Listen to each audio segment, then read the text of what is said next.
To learn the good, the bad, and the reality of the off-grid lifestyle, click subscribe so you don't miss anything. Hit the bell notification.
So this is the trailer that I've been telling you about, of course. For those who have not been watching my videos, this is the trailer we're gonna build our tiny house on.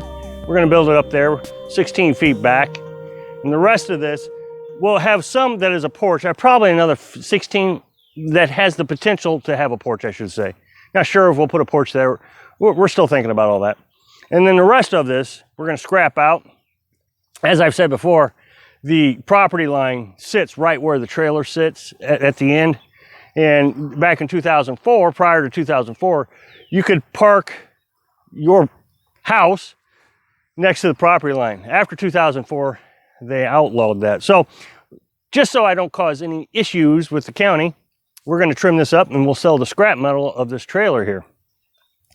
As you saw, I was trying to be very careful to walk on the studs here because the particle board is just that easy, flips right up. But here I found the first piece of real plywood. That's where the tub was, so I'm sure they put plywood there for the tub. Now this, of course, was an old mobile home. There's squirrel droppings everywhere. Of course, I hope it's squirrel droppings. I'm pretty confident it is squirrel droppings. But nonetheless, it's kind of disgusting. When you flip up the carpet like you saw in the opening of this, that dirt just gets everywhere. It gets down in your shoes and on your pants legs. So you go down and take a shower after you're done.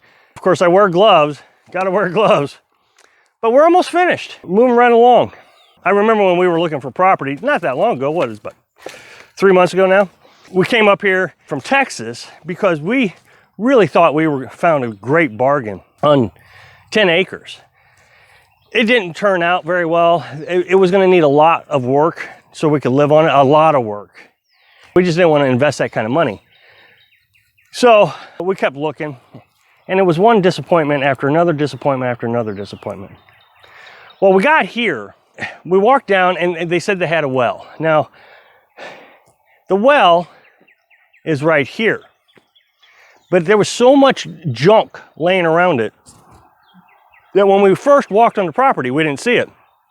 Of course, we saw the trailer and how big of a mess that was. As we're walking around, we're just getting more disappointed and more disappointed about this property. It was cheap. At the time, he was asking $4,800. We got him down to $4,200 because of the mess. I walked away and I'm thinking, here we are. We came up to Missouri from Texas in the wintertime, and we're we're gonna be stuck in our camper in the winter on the back of a truck again. For what? So we could look at property that was just tore up. So we walked back down the road to get back in the truck. We had lunch. We ate peanut butter or whatever it was. I don't remember. I don't even think, I think we had something we cooked. Regardless. And we drove back up here and I parked over here in the parking lot over here in the Civic Center. I thought, well, you know, maybe we should walk down here again. Now remember, there's a little bit of snow on the ground. It was hard to walk because all the thorn bushes, I mean, there were thorn bushes everywhere. Just like this, there was thorn bushes everywhere. So it was hard to walk, there was snow. And I decided, you know what, I'm really gonna take a thorough look. And we came down to this spot right here. And I turned around and I didn't see the brick wall because of all the trash. It was all covered up in growth. There was growth everywhere. This is temporary, just so you know. As soon as I can get some concrete, I'm going to pour concrete down there so I can get rid of this coroplast. But with the pandemic here, I'm just covering it up so the water will drain off better and not get down into the side of the well casing. And so it was all grown up, and I'm stomping around. Now, the picture advertised a well pump here, above ground well pump, but there wasn't one. So I'm looking around for the hole for the well, and we found it. And from that moment on, for some reason, I fell in love with this property. And every day that I'm here now, we've been here over a month, and we keep cleaning it up, making it nicer. I just fall more in love with this piece of property. And I know it looks like a trash pit. It really does. I get it. But it's my trash pit, and I get to clean it up, and I get to make it mine. I get to build my own house. Spring's coming on us, and the pandemic has really squashed us from being able to do a lot of things. We can't go out and buy things. You know, for two reasons. One, we can't leave the property. The county that we're in basically has a travel ban, pretty much. But the other reason is you know, finances are down for like everybody. Finances are down for everybody. So we don't want to go out and spend a bunch of money right now until things start to recover. I don't want to dip into my savings account to build things or to buy things and realize that we're out of money. But spring is here, and I'm not ready for spring. What? I'm not ready for spring? Who's never ready for spring? Well, today it's 70 degrees. It's a beautiful day, but you can see the overcast. The thunderstorms are coming.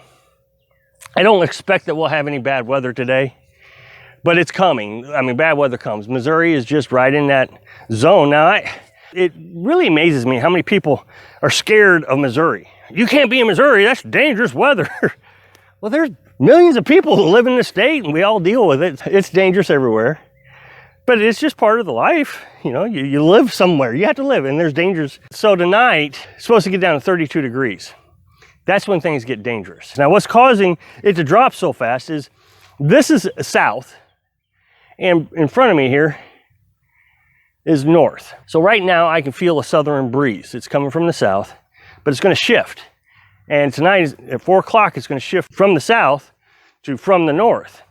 Now, if you understand how tornadoes are formed, at least this is my understanding of them, you get the southern wind, and then you get the northern wind, southern wind, northern wind, and they start fighting each other, and they're spinning. Well, the northern wind's bringing in cold temperatures, southern wind's bringing in warm temperatures, and now you're getting rain and thunderstorms, and it's volatile. Well, that's what we're getting. 70 degrees today, beautiful weather, 32 degrees tonight, with 50-mile-an-hour gust of winds. 20 to 30 mile an hour sustainable winds with 50-mile-an-hour gust of winds.